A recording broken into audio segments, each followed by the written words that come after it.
Bonjour à tous et à toutes, c'est Alexis Rastier pour parler d'un film important. Jurassic World Fallen Kingdom. Bon, concrètement, qu'est-ce que j'ai pensé de ce film? Selon moi, Jurassic World Fallen Kingdom n'est pas une bouse intersidérale, c'est pas une erreur de la nature. J'ai passé un bon moment derrière ce film. J'ai passé un bon moment en regardant Jurassic World Fallen Kingdom. Beaucoup de gens ont peut-être crié dans les commentaires en disant non mais c'est pas possible. Non, sérieusement, j'ai apprécié ce film parce que je trouve que c'est un beau film, bien réalisé, bien tourné, avec un son vraiment pas mal. Mais sinon, effectivement, le scénario c'est un peu de la merde. Sur certains points. Pas tous. Il y a quand même des trucs qui sont vraiment pas mal. Mais le début du film par exemple est vraiment sympa. Seulement le volcan c'est... Ouais, c'est mauvais. Le stratovolcan, quand il est en train d'éruption, l'éruption est magnifique, faut clairement le dire. En général, dans les films apocalyptiques, quand il y a un crash de météore, quand il y a une éruption volcanique, c'est généralement bien fait. Hein, c'est pas l'élément qu'on va le plus bafouer dans le film et qu'on va faire à l'arrache, parce que c'est un peu l'élément déclencheur de l'intrigue. Mais dans le film, le stratovolcan, il est mal fait. Parce que déjà, il est effusif et explosif. Et en plus de cela, la coulée pyroclastique ne tue pas Owen dès qu'il est dedans, en fait. Hein. Quand la coulée pyroclastique touche Owen, aucun problème. Owen survit, on sait pas trop comment. Mais ça, c'est une erreur qu'on voyait déjà dans la bande-annonce. Et deuxième problème, je pense le problème le plus important, c'est que le stratovolcan de Stanublar n'aurait pas pu détruire toute l'île. Comment la faune et la flore peuvent se reconstituer sur le Stanublar si à chaque fois que le volcan entre en éruption, il détruit tout? Parce que les dinosaures sont dispersés sur toute l'île. Et c'est bien indiqué, dans un moment du film, en fait, on a un écran et on voit tous les points, c'était des dinosaures. Quand il y a eu l'éruption volcanique de 1902, en Martinique, quand le volcan a explosé, la montagne Pelée, elle a détruit Saint-Pierre, la préfecture de l'île à l'époque. Et elle a réduit à néant une bonne partie du nord de l'île. Mais seulement une partie du nord de l'île, pas toute l'île. Donc, je ne vois pas comment celui de Nublar aurait pu détruire toute l'île, détruire la faune et la flore de l'île en un coup. Et toute la faune et la flore. Donc voilà, pour moi, ça suffit pas à justifier ça. Les animaux qui vivaient au bout de l'île auraient pu survivre, en particulier les Compsognathus. Pas forcément les gros sauropodes comme les brachiosaures, mais pour moi les Compsognathus auraient pu survivre. Alors, parlons des dinosaures. Rien à dire concernant le Tyrannosaurus Rex, il a pas été... bafoué dans le film, à chaque fois qu'il était présent c'était bien sympathique. Alors Carnotaurus et Baryonyx sont assez peu mis en avant dans le film. Autant Carnotaurus quand même un peu plus que les deux autres. Quand Carnotaurus intervient il est quand même assez sympathique je trouve. Un peu trop d'ostéoderme je trouve quand même. Et l'animal est plutôt sympa sinon. Concernant le Baryonyx, non mais il faut arrêter les conneries. C'est pas un Baryonyx. Autant dans le site officiel de Jurassic World, il était bien fait. Autant là, mais c'est immonde. C'est pas un Baryonyx. C'est ça pour moi. Quand j'ai vu la première bande-annonce, je me suis dit que c'était un hybride. Sincèrement, je pensais que c'était un hybride. Je pensais que c'était un dino croco. Ils avaient fusionné ça avec, je sais pas, quelque chose d'autre. En tout cas, c'était pas un Baryonyx. Ça ressemblait plus à un Indominus Rex qu'à un Baryonyx. Donc, Baryonyx de Jurassic World, de Fallen Kingdom, inutile. Totalement dégueulasse. Je renie cet animal de la saga. Désolé Baryonyx, mais je préfère te voir dans un documentaire, dans un livre de paléontologie, plutôt que dans ce film où on te souille littéralement. Et heureusement, on n'a jamais prononcé ton nom. Heureusement. Alors, concernant leur apparition dans le film, pour Baryonyx, elle n'est pas très intéressante. Pour Allosaurus, on le voit juste se prendre une scorie, et puis après, bah, l'animal, il sert à la vente, donc pas très intéressant non plus. Et concernant le Carnotaurus, bah lui il est assez bien mis en valeur. On le retrouve avec le Tyrannosaurus Rex quand il bouffe un gars. On le retrouve en train d'attaquer les animaux quand il y a la nuit ardente. Bon par contre là totalement invraisemblable. L'animal il profite de la nuit ardente. Alors je sais qu'on voudrait représenter Carnotaurus comme un vrai opportuniste, hein, celui qui profite des bouleversements environnementaux pour attaquer tout ce qui passe à sa portée. Mais le Carnotaurus, faut quand même se le dire, bon... il est autant menacé que les autres dans cette explosion volcanique, surtout qu'il est en plein dans la trajectoire de la coulée pyroclastique. Donc là, pour le coup, je pense qu'il aurait mieux fait de se barrer au lieu de s'apprêter à attaquer n'importe quel animal qui passerait à sa portée, dont le Sinocératops, qui n'est pas tellement la proie parfaite pour lui. Hein. Bref, alors, concernant le Sinocératops, c'est pas grand chose à dire. Bon, les trous dans la collerette, bof, hein. Mais sinon, sympa. Enfin, je vois pas d'autre chose à dire. Sinocératops n'est pas dégueulasse, il est bien représenté, je vois pas grand chose à dire. Concernant les dinosaures de Jurassic Park traditionnels, c'est-à-dire le Brachiosaure, le Stégosaure, l'Ankylosaurus, le Tyrannosaurus Rex, le Vélociraptor, le Compsognathus, bon, je vais pas trop les critiquer parce qu'on les connaît déjà. Et enfin, Sticky Moloch, qui est un animal très très mignon dans le film, hein. Il est superbe, il est très mignon, il est presque attendrissant. Bah, il est très attendrissant, hein. J'aime beaucoup le Sticky Moloch. Cependant, on va clairement le dire, il défonce des murs, et tout ce qu'il y a sur son passage, d'ailleurs, il défonce tout, le Sticky Moloch, sans trauma crânien. Waouh. C'est le Superman des pachycéphalosaures, celui-là. Le Superman des marginocéphales. C'est Sticky Moloch. Alors, autre chose à dire, mettre Sticky Moloch comme pachycéphalosauridé dans le film, c'est un très mauvais choix. Parce que, d'un point de vue scientifique, Sticky Moloch n'est pas un genre vraiment valide. De même d'ailleurs que Dracorex. On verra ça dans la critique plus complète avec l'autre paléotubeur, la chaîne de Moss. Bref, concrètement, bah, ils auraient pu mettre Prénocéphale, par exemple, hein, ça aurait été pas du tout dérangeant. Ou même Pachycephalosaurus, celui qu'on avait déjà vu dans The Lost World. Voilà, j'aurais bien aimé aussi voir le Mamenchisaurus, ça aurait été sympa. Voilà, c'était à peu près ma critique de Jurassic Park et Jurassic World. Je trouve que l'enjeu était sympa. Le fait de faire sortir les dinosaures de l'île donne un nouveau souffle à la saga. Cependant, contrairement à ce que dit Ian Malcolm, je pense pas que ça va être un véritable risque d'avoir des dinosaures sur le continent. Pourquoi? Parce qu'ils sont pas nombreux. La plupart sont des grands herbivores. Et puis les carnivores, excusez-moi, mais Blue a de l'empathie. Donc elle est déjà moins dangereuse, je trouve, que les vélociraptors de base.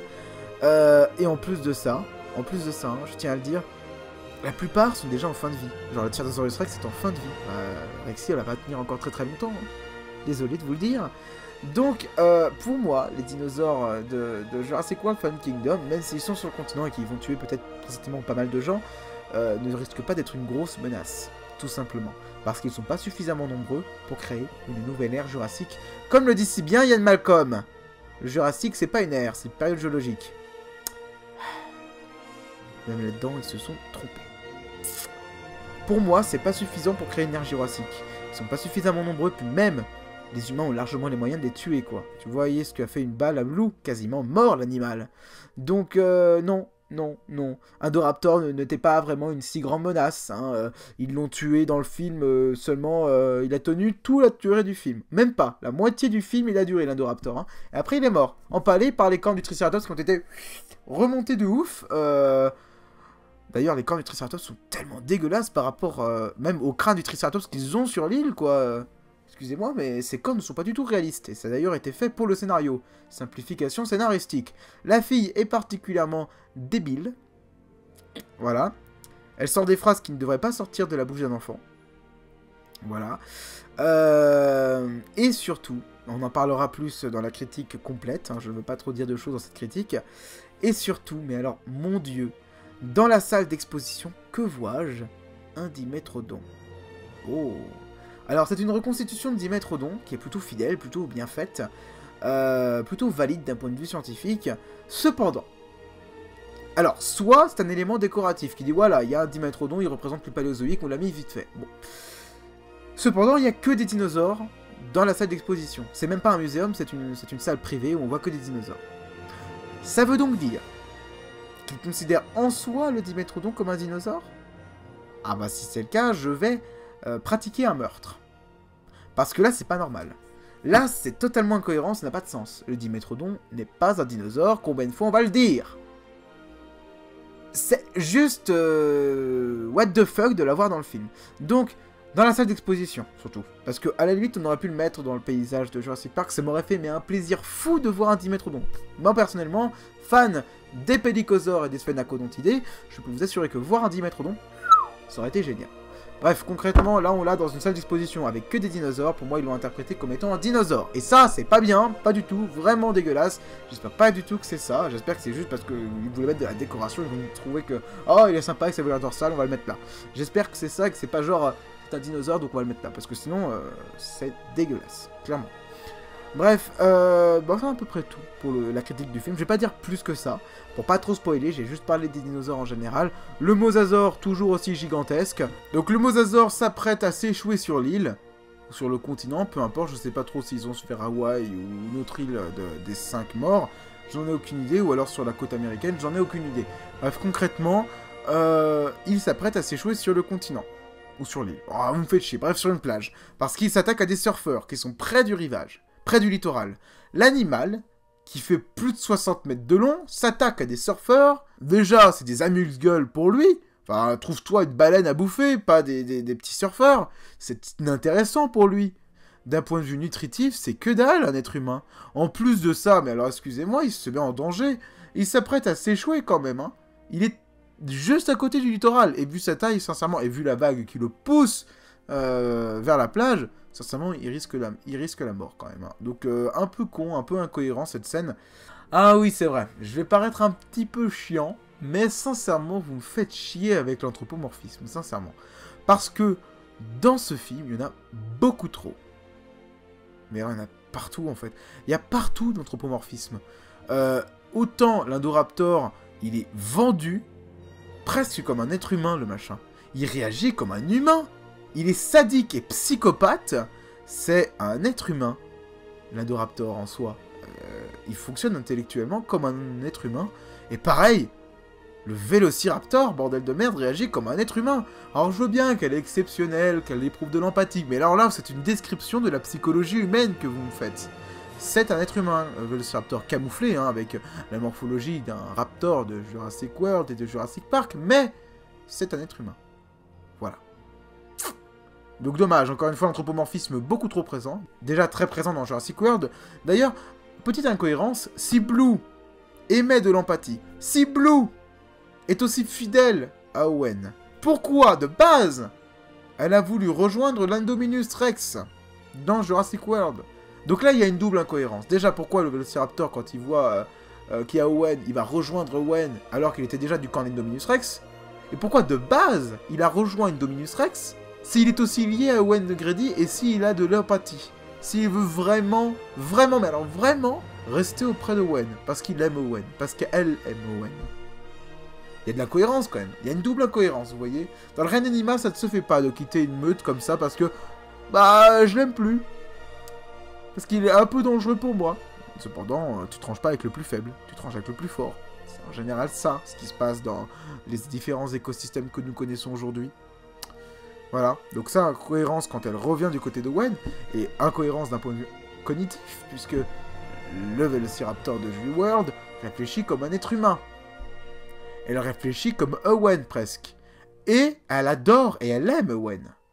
Donc pourquoi elle a rejoint Indominus Rex? De base. Ah, incohérence gigantesque. Bref, voilà. Ma critique sur Jurassic World Fallen Kingdom, je trouve que c'est un bon film. Cependant, hein, malgré toutes les critiques, je trouve que ce film ne vaut pas tout le bashing qu'il a derrière. Je trouve que c'est une œuvre d'art d'un point de vue technique, autant au niveau de l'image que de l'audio. C'est vraiment un plaisir pour l'œil et l'oreille. Cependant, ce film est plein d'incohérences et le scénario est un peu bateau pour le coup. C'est bien de sortir de l'île parce que faire des scénarios en boucle où vous allez sur une île, vous avez un plan prévu, sauver quelqu'un ou peu importe, ou reconstituer le parc et finalement, bah paf, ça se passe pas comme prévu et ça part en vrille.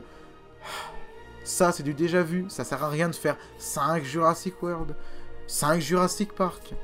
Ça sert à rien, ça sert à rien, c'est vraiment, ça sert à rien. Donc ils auraient pu s'arrêter aux deux. Ils auraient fait un Jurassic Park de Lost World. C'est terminé. Si c'était juste pour parler de l'île, ça servait à rien. Voilà, donc Jurassic World Fallen Kingdom prend un peu plus d'intérêt à ce niveau-là.